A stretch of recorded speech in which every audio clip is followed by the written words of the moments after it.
Christian Pellicani, président du MNLE, Réseau Humanité et Nature, directeur de la revue Naturellement. Je souhaite faire le point aujourd'hui sur les promesses non tenues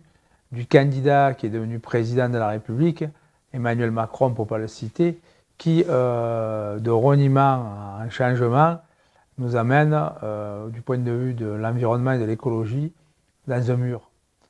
Je prendrai quelques exemples. Il avait promis, face à la pandémie, de changer un certain nombre de paradigmes économiques,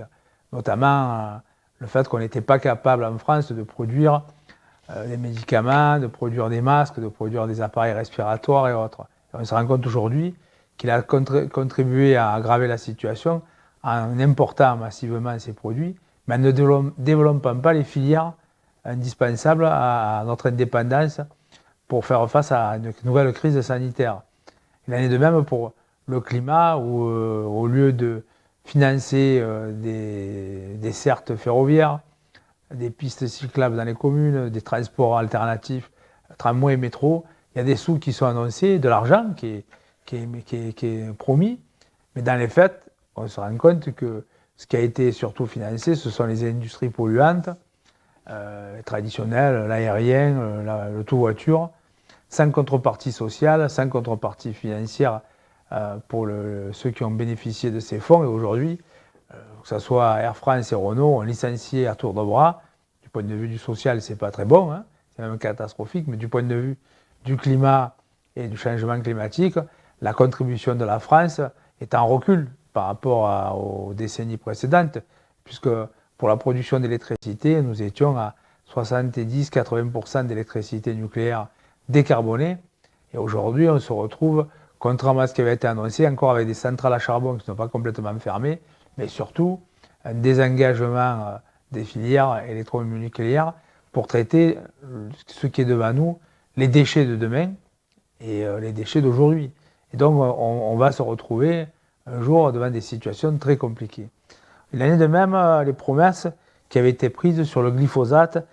qui ne serait plus autorisé en France. On se rend compte qu'on est là aussi devant des reniements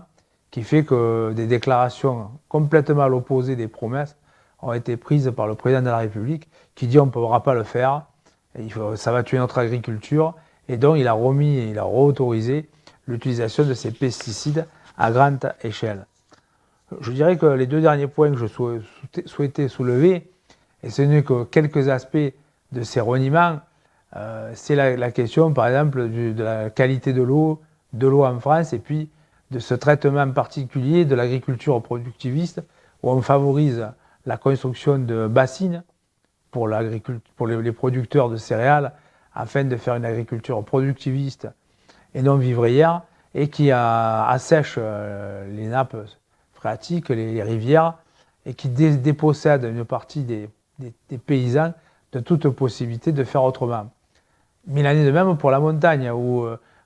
il continue avec la complicité de conseillers départementaux dans les zones de montagne à mettre en place des collines, enfin des réserves collinaires pour produire de la neige artificielle, alors que,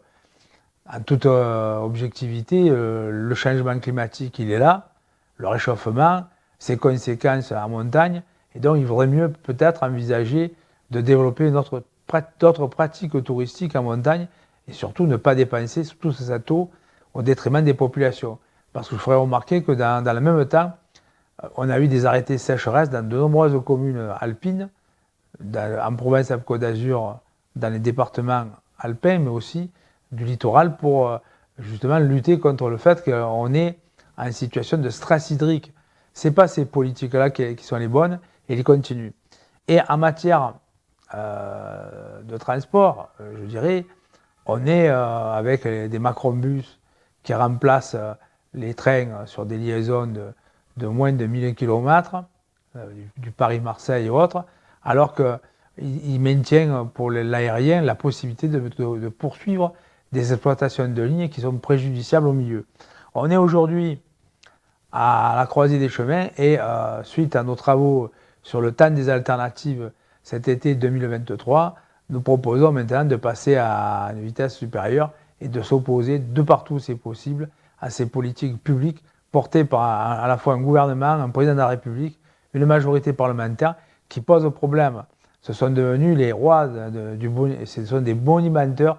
ce sont devenus des bonimenteurs en matière politique où on dit une chose pour faire immédiatement le contraire. On peut être qu'inquiet du budget 2024 qui va être débattu et sûrement voté avec le 49.3. On peut, par contre, si on est nombreux et mobilisés, dans le cadre de convergence de lutte entre le mouvement associatif, le mouvement syndical, on doit pouvoir obtenir des